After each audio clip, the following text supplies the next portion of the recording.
amazing. Every year, the standard gets higher and higher, and we actually received over 280 entries, but we have only been able to choose 117 of the work. Now it's a tradition for me, which is lovely, so there's a sense of familiarity and tradition that I love.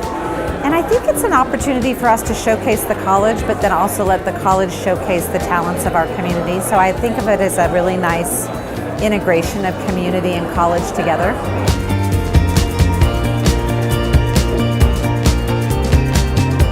I have always loved primitive art and indigenous culture, so I've often explored anywhere from African wood carvings to Mesoamerican or Polynesian wood carvings, and a lot of the motifs that I use borrow from those cultures, but they're also fused with a little abstract form a little bit because I'm more of a modern sculptor. It was kind of like learning color theory all over again, and which colors stand out, and highlights and shadows, and making formations out of colors that aren't expected.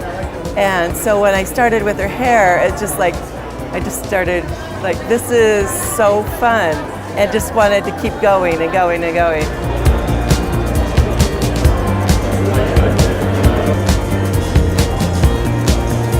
This is my piece.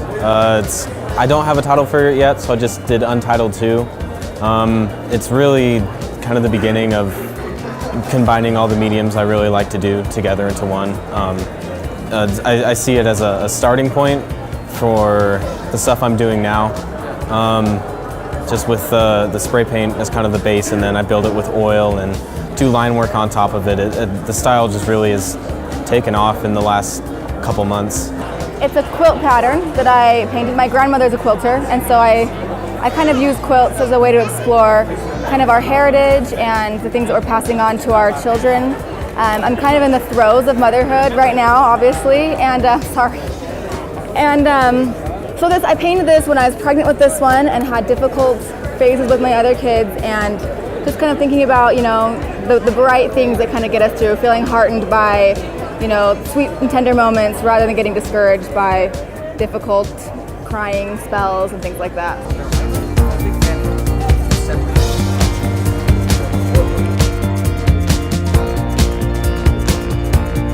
I started art as a digital artist, but then got into traditional art. And so my digital art, the time I spent creating digital art, and I still create it, influenced my traditional art quite a bit. And I wanted to create a piece that recalled qualities of both of those art forms. So in the past I had created images digitally and printed them, but I wanted to try creating an image digitally, transferring it to paper. I use a projector to take an image I make in Maya, a 3D modeling program. I render an image in there, project it onto paper, trace it out, and then I used Frisket, which is a type of masking tape that I use to mask out the sharper shapes here, and rendered around them.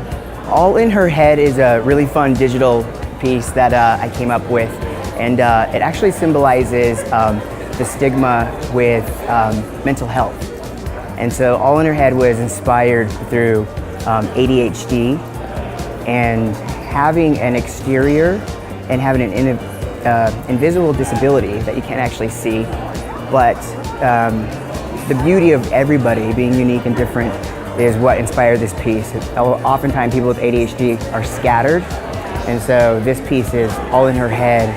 It's all there, except it's just crossing signals, or it's a neurological thing. So, President's Art Show in one word or phrase? So to me, in one word, the President's Art Show represents community. Everyone here seemed to appreciate art, and I saw that lots of the artists were here as well. Yeah, community, just being a part of a passionate community. Life's not about finding yourself, it's about creating yourself. Joyful. How about that? I'd call it joyful.